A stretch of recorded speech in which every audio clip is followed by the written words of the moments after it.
En Côte d'Ivoire, le parti du président Alassane Ouattara prépare son 3e congrès. Des questions d'alternance et de positionnement divisent.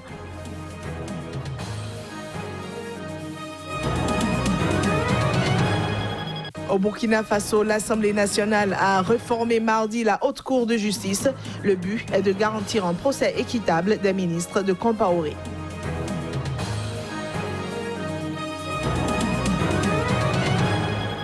Au Niger, ils sont 138 533 à affronter les épreuves du BEPC. Pour cette édition, la transparence est de mise, nous dira notre correspondant.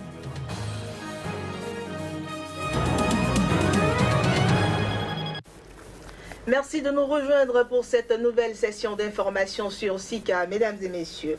Nous démarrons par une nouvelle brève. La justice française a requis 3 années de prison, 30 millions d'euros d'amende et la confiscation des biens saisis ce mercredi donc contre le vice-président de la Guinée équatoriale, Théodorin Obiang.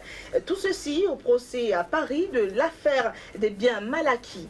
Et fils du président Théodoro Obiang, l'ancien ministre de l'Agriculture et des Forêts, promu vice-président par son père, est poursuivi devant le tribunal correctionnel de Paris pour blanchiment de biens sociaux, de détournement de fonds publics, d'abus de confiance et de corruption.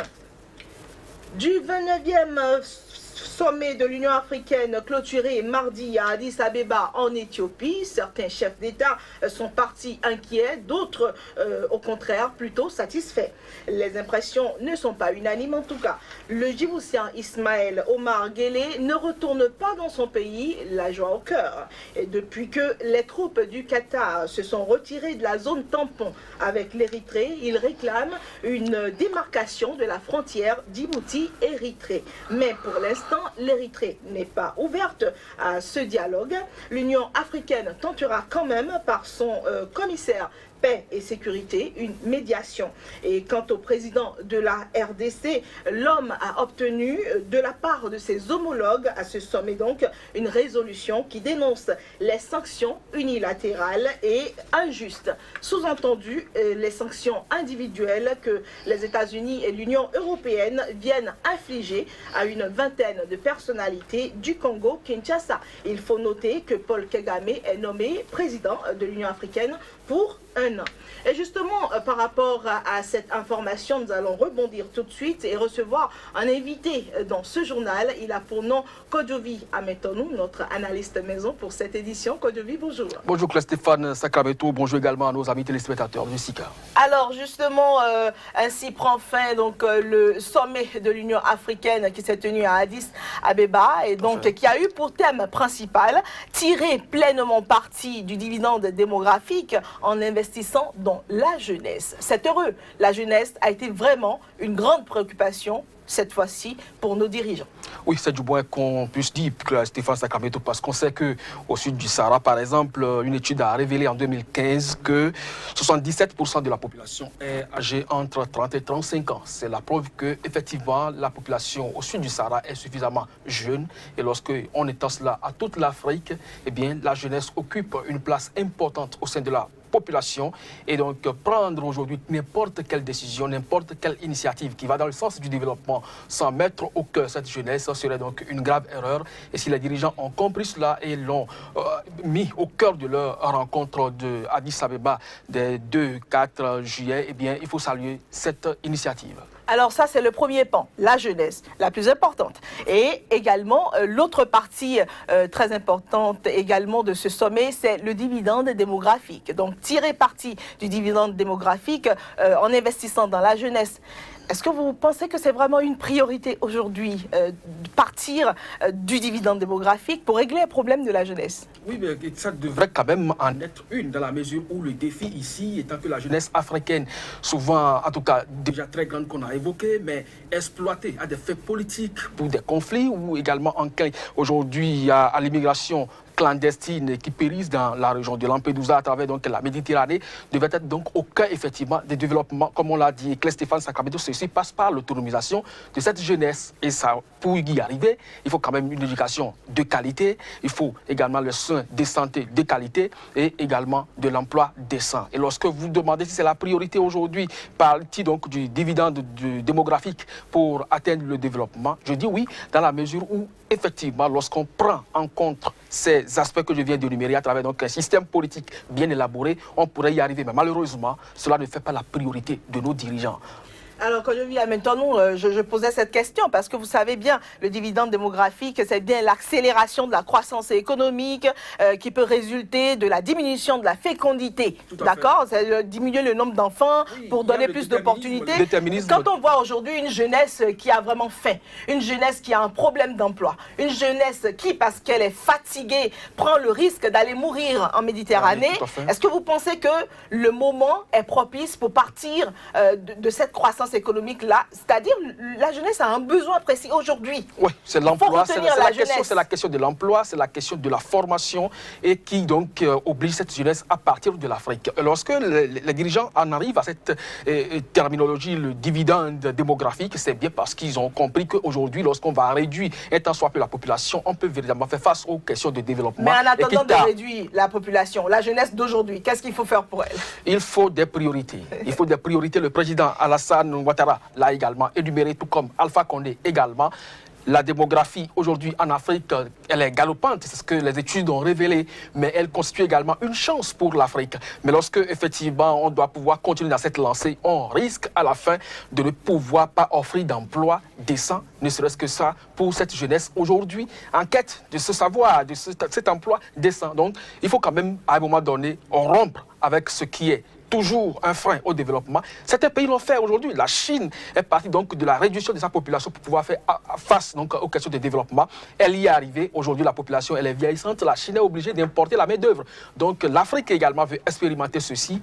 Attendons de voir à l'action les Africains pour que l'on passe désormais des discours aux faits pratiques, aux faits réels, aux faits concrets, et pour voir si véritablement la jeunesse effectivement pourra marcher dans la même vision que les dirigeants. D'accord, nous pensons quand même que ça c'est un changement qui se fait dans le temps. C'est pas. C'est prévu à l'agenda 2063 de l'Union déjà. Voilà, mais est-ce que cette jeunesse-là, pour lui faire du bien, pour penser vraiment pratiquement à son bien, est-ce qu'il ne faut pas commencer déjà par respecter cette jeunesse quand on se réfère un peu à des propos de Alpha Condé très récemment, qui a confondu les étudiants, la jeunesse, à des cabris. Il s'adressait à la jeunesse guinéenne, mais c'est regrettable. Toute la jeunesse africaine se retrouvait à travers... Voilà, justement, Claire Stéphane Sacramento, c'est quand même regrettable. Les propos du président Condé, on ne va pas revenir sur ces propos-là ici, parce que c'est une insulte à la jeunesse africaine, à cette intelligence africaine, mais malheureusement, c'est le constat qui est fait. Mais si, à l'ouverture donc de ce 29e sommet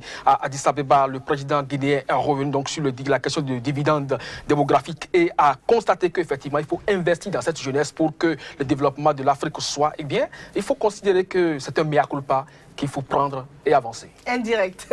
Merci à vous, Kodjovi. Mettons-nous, le temps est parti. On reviendra dans d'autres numéros sur ce genre de sujet très important pour la jeunesse africaine. Merci. C'est moi qui vous remercie. En attendant, nous poursuivons ce journal cap à présent sur la Côte d'Ivoire. Le Rassemblement des Républicains, parti du président Alassane Ouattara au pouvoir, tiendra du 9 au 10 septembre prochain à Abidjan son 3e congrès. L'annonce a été faite mardi au siège du parti au terme d'une réunion du bureau politique de ce parti.